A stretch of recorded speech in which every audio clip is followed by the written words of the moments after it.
Hello friends, welcome to Better Than Past. Time Management by Brian Tracy. Chapter 4. Project Forward, Look Backward. எந்த ஒரு துறையிலுமே சரி இல்ல நீங்க செஞ்சுக்கிட்டு இருக்கிற வேலையிலுமே சரி உங்களுடைய கோல்ஸுக்குமே சரி நீங்க எந்த விஷயத்தை செஞ்சா மதிப்பு வாய்ந்ததாகவும் உங்களுடைய இலக்குகளை எளிமையா அடையக்கூடியதாகவும் இருக்கு அப்படிங்கறத தேடி கண்டுபிடிங்க, ஆழ்ந்து யோசிங்க. ஏன்னா இந்த சிந்தனை தான் நம்மளுடைய மைண்ட் செட்டுக்கு ஒரு முக்கியமான சிந்தனை. உங்களுடைய இலக்குகளை திட்டங்களையும் ஆராய்ச்சி பண்றதுக்காக குறைந்தபட்சம் ஒரு நாளைக்கு 30 நிமிஷமாவது டைம் ஸ்பெண்ட் பண்ணுங்க. அப்படி முடியாத பட்சத்துல குறைஞ்சது ஒரு 10 மினிட்ஸ் ஆவது நீங்க அதுக்கு டைம் எடுத்துக்குங்க. நீங்க எடுத்துக்கிற அந்த டைம் வந்துட்டு மார்னிங் டைமிங்ல எடுத்துக்கிட்டீங்கன்னா இது இன்னும் பெட்டரா இருக்கும். இந்த உலகத்துல சாதிச்ச எல்லாருமே கண்டிப்பா அவங்க வேலையை ஸ்டார்ட் பண்றதுக்கு முன்னாடி அவங்களுடைய பிளான்ஸை 1க்கு 2 முறை ரிமைனிங் பண்ணுவாங்க, அதாவது யோசிச்சு பார்ப்பாங்க. சில கம்பெனிஸ்ல கூட குரூப் மீட்டிங், குரூப் டிஸ்கஷன் இந்த மாதிரியான விஷயங்களுக்கு முன்னுரிமை கொடுப்பாங்க.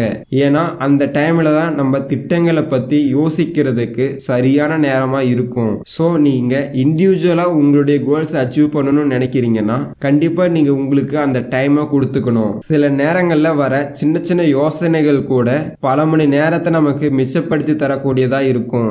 Long time perspective. ஹார்வர்ட் யூனிவர்சிட்டியை சேர்ந்த எவர்ட் ஃபான்ஃபீல்ட் அப்படிங்கிற வந்துட்டு உலகத்துல இருந்த மெஜாரிட்டியா சக்சஸ் அச்சீவ் பண்ணியிருந்த பல பேர்கிட்ட நடத்தின ஒரு ரிசர்ச்ல அவர் என்ன கண்டுபிடிச்சாருன்னா, பலர்கிட்ட இல்லாத ஒரு விஷயமான லாங் டேர்ம் திங்கிங், அதாவது எதிர்கால சிந்தனை.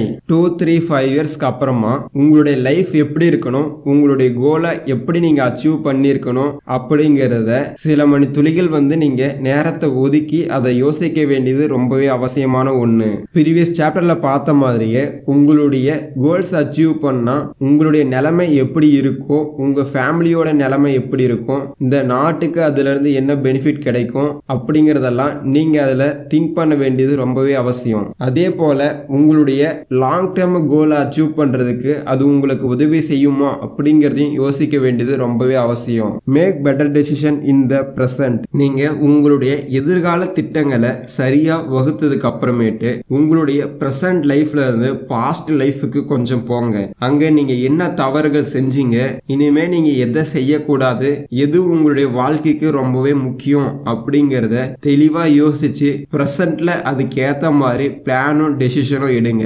ஏன்னா நம்ம பாஸ்ட்ல செஞ்ச மிஸ்டேக்ஸ் நம்ம என்னைக்குமே மறக்க கூடாது. அதுல இருந்து சில விஷயங்களை நம்ம கத்துக்க வேண்டியது ரொம்பவே அவசியமான ஒண்ணு. அது ஒரு சிறந்த பழக்கம் கூட.